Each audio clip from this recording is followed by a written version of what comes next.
মাংসটাকে ম্যারিনেট করব।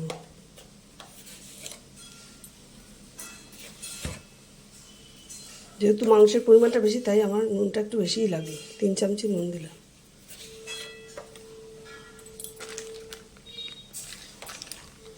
টক দই,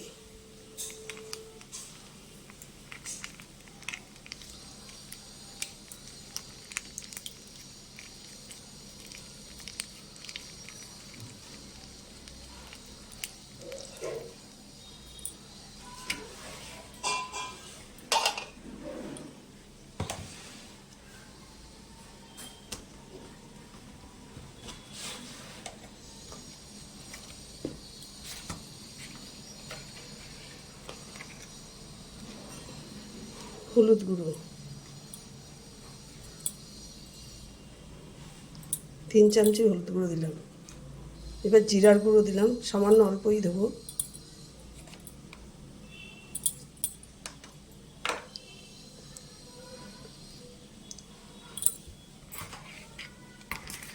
আদা বাটা,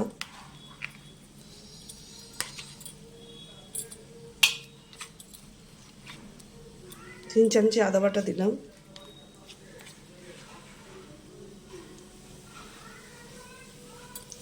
আর পেঁয়াজ রসুন পেস্ট করা আছে, আমি সেটা মিশিয়ে দিচ্ছি।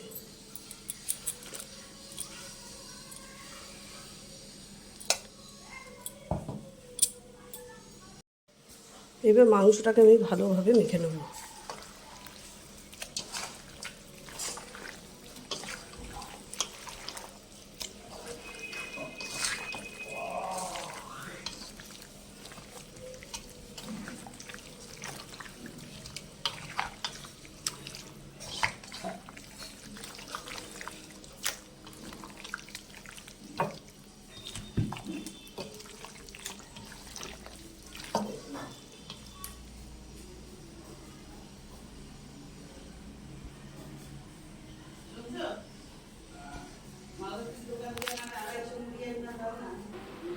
বন্ধুরা, ভালোভাবে আমি চিকেনটাকে ম্যারিনেট করে রেখেছি। 10 থেকে 15 মিনিট এইভাবে রেখে দেবো, তারপর রান্না করব। কড়াইতে তেল আমার গরম হয়ে গেছে। এবার এর মধ্যে একটু চিনি দিয়ে দেবো।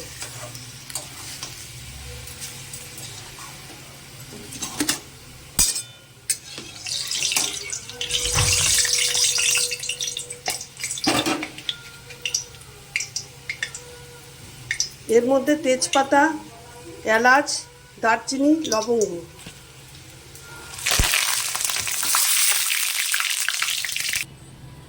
আমার গরম মশলাটা ভাজা হয়ে গেছে, এবার আমি পেঁয়াজগুলো দিয়ে দেবো।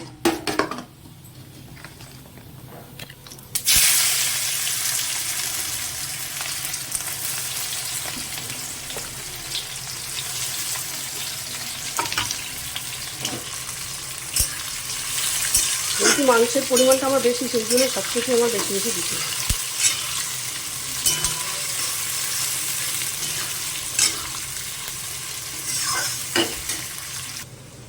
ম্যারিনেট করা চিকেনটাকে এবার আমি কড়াইয়ের মধ্যে দিয়ে দেবো।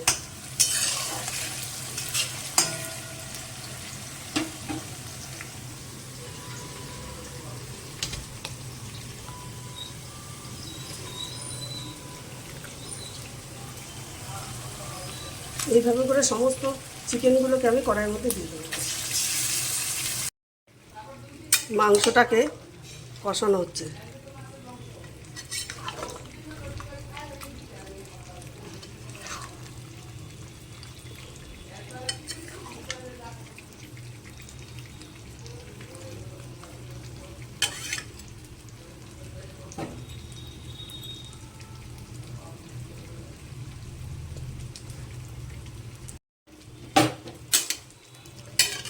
চিকেনটাকে ভালোভাবে কষানো হচ্ছে।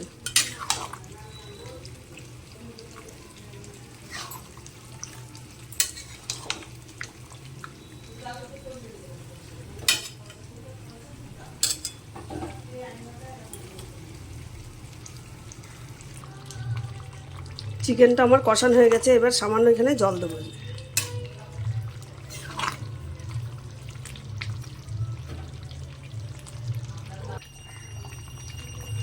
চিকেনটা প্রায় আমার হয়ে এসছে। এদিকে প্যানে আমি তেল দিয়েছি। একটু পেঁয়াজটাকে ব্রেস্তার মতন করে ভাজবো।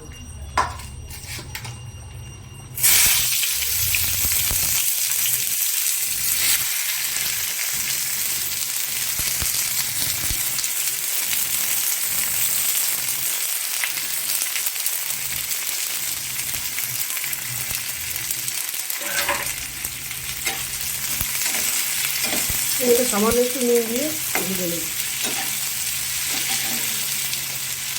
এটা পুরো ভাজা হয়ে গেলে চিকেনটার উপরে আমি একটু ছড়িয়ে দেবো।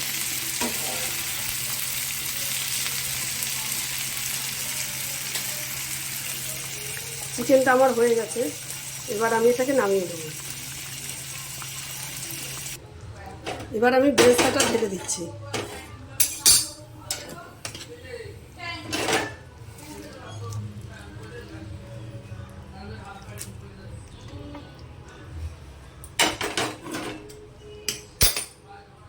আমার চিকেনটা হয়ে গেছে।